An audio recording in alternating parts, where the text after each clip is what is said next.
selamat pagi Bapak Ibu Saudaraku yang dikasihi Tuhan. Bersyukur pagi hari ini kita berjumpa lagi. Oleh karena kasih dan kemurahan dan anugerah Tuhan tentunya bagi setiap kita. Amin.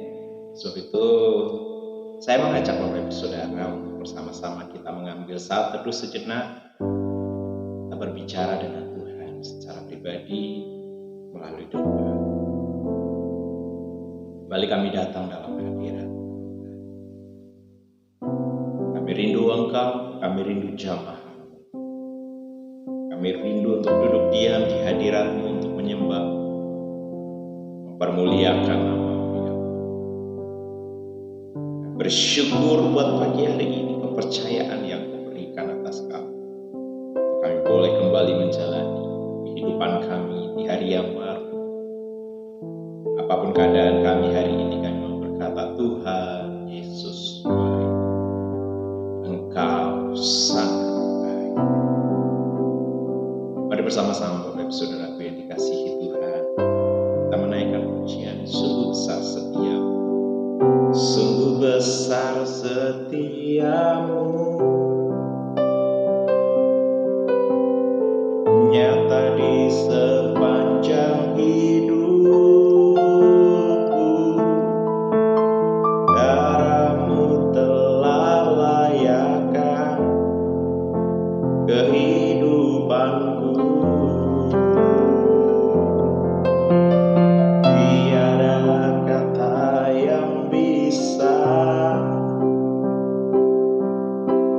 lukiskan indahnya Kau Tuhan. Bagi-Mu segala pujian dan kemuliaan. Sungguh besar setiamu,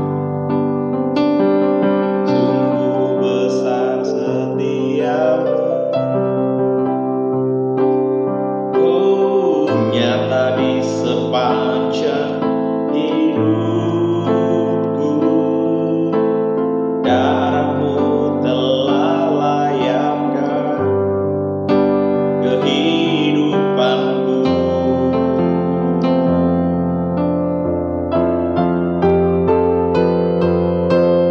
Tiada kata yang bisa lukiskan indahnya Kau Tuhan. Bagi-Mu segala pujian dan kemuliaan. Oh, ku tinggikan Engkau Tuhan, melebihi segalanya, lebih dalam ku menyembah dalam roh dan kebenaran. Ku tinggikan Engkau Tuhan, melebihi segalanya, lebih dalam ku menyembah dalam roh dan kebenaran selamanya.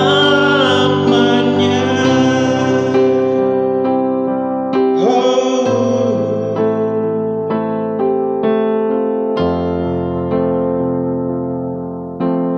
akan ku tinggikan Engkau Tuhan, melebihi segalanya, lebih dalam ku menyembah dalam roh dan kebenaran selamanya.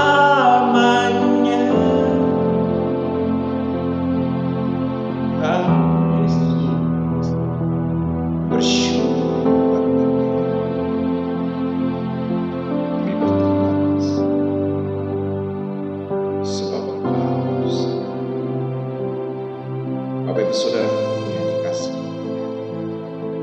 bersyukur kepada Tuhan. Sebab Dia baik, Dia sangat baik. Apapun keadaan pagi hari ini, bangunlah percayaan dengan berkata, Tuhan, Engkau sungguh sangat baik. Kesetiaan-Mu terbukti dalam hidup. Aku mau menyanyikan dan memasmurkan setiap kebaikan-kebaikan. Sebab tidak pernah putus-putus dan habis-habis kasih-Mu mengalir dalam hidup. Sangat bersyukur buat kesempatan pagi hari ini. Kami rindu untuk mendengarkan suara hati melalui kebenaran firman. Berfirman setiap yang berkati dalam nama Tuhan Yesus Kristus kami berdoa.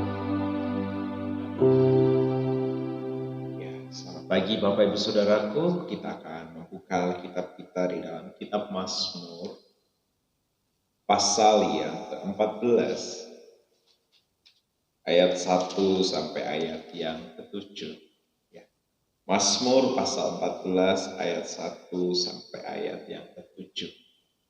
Belajar kitab Mazmur adalah belajar dari pengalaman kehidupan manusia biasa, ya, yang dipenuhi dengan keterbatasan, tetapi hidup di dalam penyerahan yang penuh kepada Tuhan.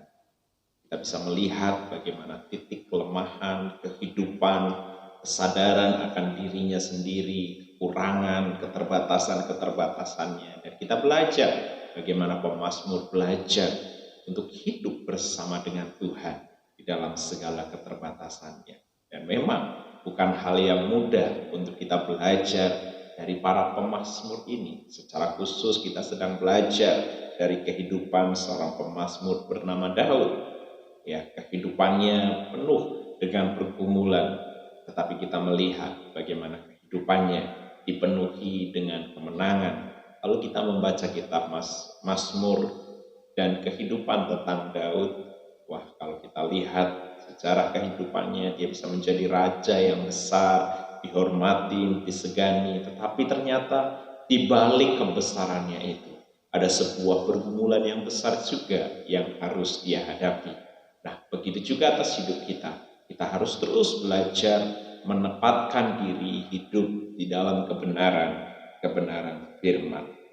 Dikatakan di Mazmur 14, kebebalan manusia untuk pemimpin biduan dari Daud. Orang bebal berkata dalam hatinya, tidak ada Allah. Busuk dan cicik perbuatan mereka. Tidak ada yang berbuat baik. Orang bebal itu lebih daripada orang bodoh. Ya, orang bodoh itu karena dia mungkin belum belajar, ya, belum banyak pengetahuan yang dia ketahui. Tapi orang bodoh sebenarnya tidak ada kalau orang itu mau belajar. Ya, kenapa dikatakan bodoh? Karena nggak mau belajar, merasa dirinya nggak bisa dan atau mungkin percuma. Nah, tetapi orang bebal itu lebih daripada orang bodoh. Orang bodoh masih bisa diajarin supaya dia bisa jadi pintar. Tapi orang bebal itu orang yang tidak mau diajar, tidak mau diberitahu, tidak mau dikasih pengertian-pengertian. Mereka melakukan seperti apa yang ada di dalam hatinya. Nah, makanya dikatakan busuk dan jijik perbuatan mereka. Tuhan memandang ke bawah dari surga kepada anak-anak manusia untuk melihat apakah ada yang berakal budi dan yang mencari Allah. Mereka semua telah menyeleweng, semua telah bejat. Ya, tidak ada yang berbuat baik, seorang pun tidak. Tidak sadarkah semua orang yang melakukan kejahatan, yang memakan habis umatku seperti memakan roti dan yang tidak berseru kepada Tuhan? Di sanalah mereka ditimpa kekejutan yang besar, sebab Allah menyertai angkatan yang besar. Kamu dapat mengolok-olok maksud yang tertindas, tetapi Tuhan adalah tempat perlindungannya. Ya, datanglah kiranya dari Sion keselamatan bagi Israel. Apabila Tuhan memulihkan keadaan umatnya, maka Yakub akan bersorak-sorak, Israel akan bersukacita. Bapak ibu saudaraku yang dikasihi Tuhan, standar kehidupan orang percaya bukanlah baik. Banyak orang berbuat baik. Banyak orang bisa memberi di tengah keadaan yang sulit seperti ini. Membantu satu dengan yang lain, itu adalah hal yang baik. Tetapi standar kekristenan bukanlah hidup baik. Standar hidup Kristen adalah hidup benar. Kebenaran harusnya menjadi sebuah prinsip, menjadi satu standar yang harus kita pegang dan kita jalani di dalam kehidupan kita. Kita bisa memberi banyak orang, tetapi belum tentu motivasi dan hatinya ada di atas kebenaran. Memberi karena rela, ya, memberi karena kita memang mengerti bahwa itu adalah hal yang terbaik yang Tuhan rindukan.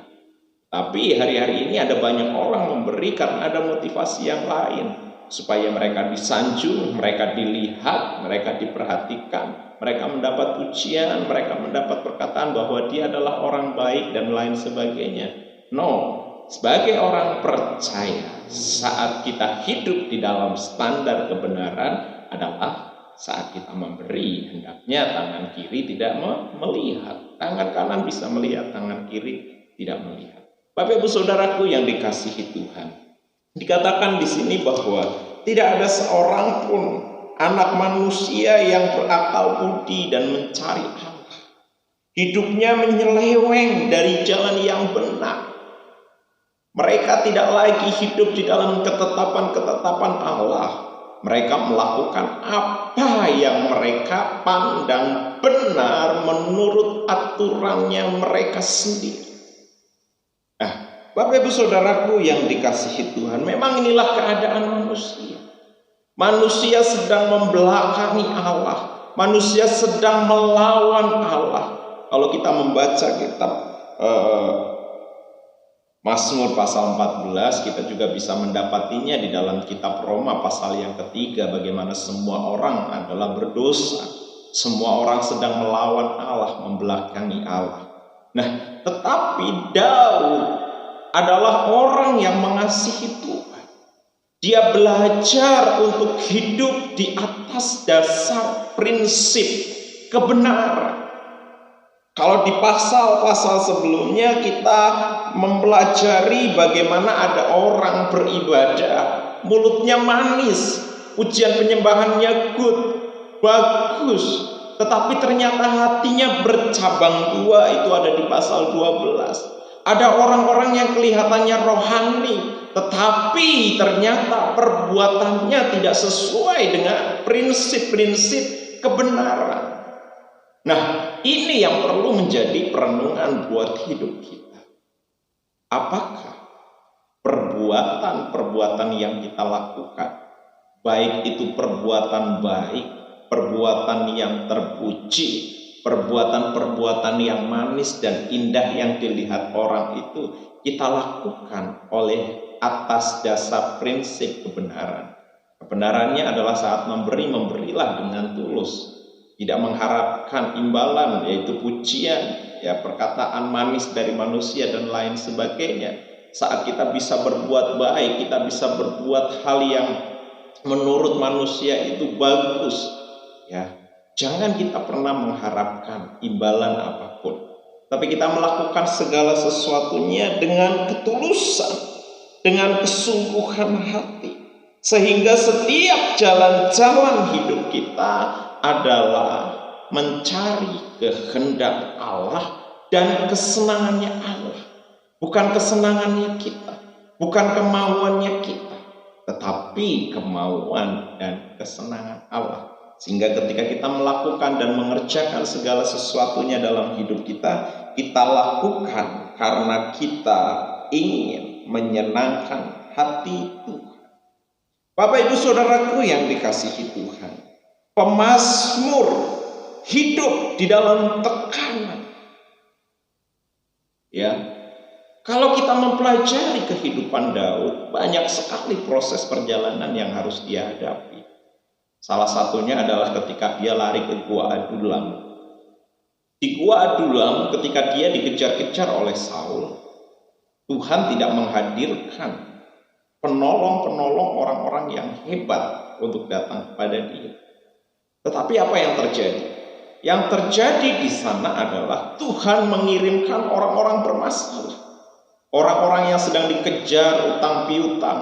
Orang-orang yang sedang dikejar-kejar karena melakukan pelanggaran, kejahatan, dan lain sebagainya. Dan di sana mereka berkumpul. Kurang lebih kalau tidak salah ada 400 orang ada di sana. Daud ada dalam masalah. Daud berbuat baik menerima mereka untuk kumpul bersama dengan mereka. Tetapi Daud bisa berbuat baik tetapi tidak hidup di atas kebenaran. Dengan jalan apa?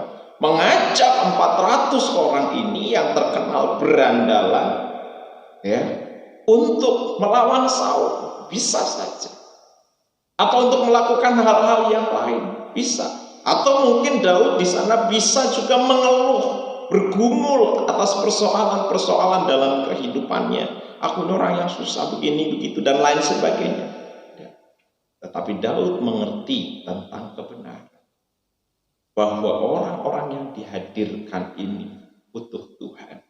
Karena Daud mengerti kebenaran, dia membawa 400 kurang lebih orang ini untuk menyembah Tuhan, untuk berjumpa dengan Tuhan. Dia menyampingkan sakit hatinya. Dia tidak bersalah kepada Saul, tetapi Saul memburu dia sedemikian rupa. Tetapi dia mengerti kebenaran demi kebenaran. Dia berbuat baik karena ketulusan dasar dari kebenaran itu sendiri. Sehingga akhirnya ketika Daud melakukan perbuatan baik yang didasari karena kebenaran, membawa mereka kepada Tuhan, 400 orang yang bermasalah menjadi tentara yang hebat, yang mengawal kehidupan Daud sampai akhirnya Daud menjadi raja yang besar. Dimulai hanya dengan 400 kurang lebih orang-orang yang bermasalah. Tapi karena orang-orang yang bermasalah dibawa untuk berjumpa dengan Tuhan, dibawa untuk berjumpa dengan kebenaran, Daud menyampingkan seluruh keberadaan hidupnya, ya, tetapi membawa orang-orang ini untuk berjumpa kebenaran itu. Makanya 400 kurang lebih orang ini menjadi pasukan yang luar biasa.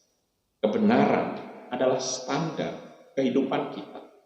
Mungkin kita sedang ada banyak masalah, ada dalam masa banyak pergumulan, atau kita mungkin sedang mengalami persoalan dengan orang-orang di sekitar kita. Kebenaran yang dikatakan adalah ampuni mereka. Kebenaran yang dikatakan adalah berdamailah dengan mereka. Kebenaran yang dikatakan oleh firman Tuhan adalah lebih baik berdamai dengan musuhmu daripada engkau memiliki musuh. Kau harus menyampingkan isi hatimu. Hatimu tidak nyaman, tetapi kebenaran akan selalu ditegakkan. Dan orang-orang yang hidup di dalam kebenaran akan selalu melihat tangan Tuhan terulur. Pertolongan tangan Tuhan turun atas hidupnya. Orang-orang yang berjalan di atas kebenaran tidak akan pernah ditinggalkan oleh Tuhan. Masalah apa yang sedang kita hadapi? Sudahkah kita hidup di dalam kebenaran? Dan kebenaran itu akan memerdekakan setiap kita. Kebenaran itu ada di dalam firman Tuhan ini, yang pagi hari ini kita renungkan. Kebenarannya adalah kita orang-orang yang sedang membelakangi Tuhan. Dulu kita adalah orang-orang yang jauh daripada Tuhan. Kita yang melakukan apa yang menjadi keinginan kita. Tetapi kalau kita mau hidup di atas kebenaran, kita mau belajar menyampingkan segala keinginan daging kita dan hidup di dalam kehendak dan rencana Tuhan. Tuhan Yesus memberkati kita semua. Kita berdoa. Bapa di surga, kami bersyukur atas kebenaran firman yang boleh kami renungkan bersama di kesempatan pagi hari ini. Kami boleh merenungkan firman, belajar dari kehidupan Raja Daud, bagaimana Raja Daud menyadari akan kehidupannya. Dia ada dalam sebuah pergumulan, tetapi ia tetap mempertahankan untuk hidup benar di hadapan-Mu. Kebenaran selalu ada dalam kemenangan, sekalipun dalam prosesnya terlihat kalah, tetapi kebenaran akan selalu menang. Oleh karena Engkaulah yang menyatakan pembelaan itu atas orang-orang yang hidup di dalam kebenaran. Jikalau hari-hari ini kami sedang merasa tertindas oleh karena pergumulan dan persoalan, kami mau memilih tetap untuk hidup di dalam kebenaran firman. Kebenaran firman adalah kami orang-orang yang dimerdekakan oleh karena Engkau yang menyertai kami. Kami bersyukur oleh karena kemurahan-Mu, sebab itu kami menyerahkan sepanjang hari ini ke dalam tangan Tuhan. Tuhan beserta dengan kami. Pimpinlah setiap langkah kami. Pimpinlah setiap jalan-jalan kehidupan kami. Kami bersyukur, hanya berkat di dalam nama Tuhan Yesus Kristus kami berdoa, mengucap syukur. Bersama-sama kita katakan, amin. Selamat pagi Bapak Ibu Saudaraku. Selamat menjalani hari yang baru bersama dengan Tuhan. Tuhan Yesus memberkati kita semua. Shalom, puji Tuhan. Haleluya.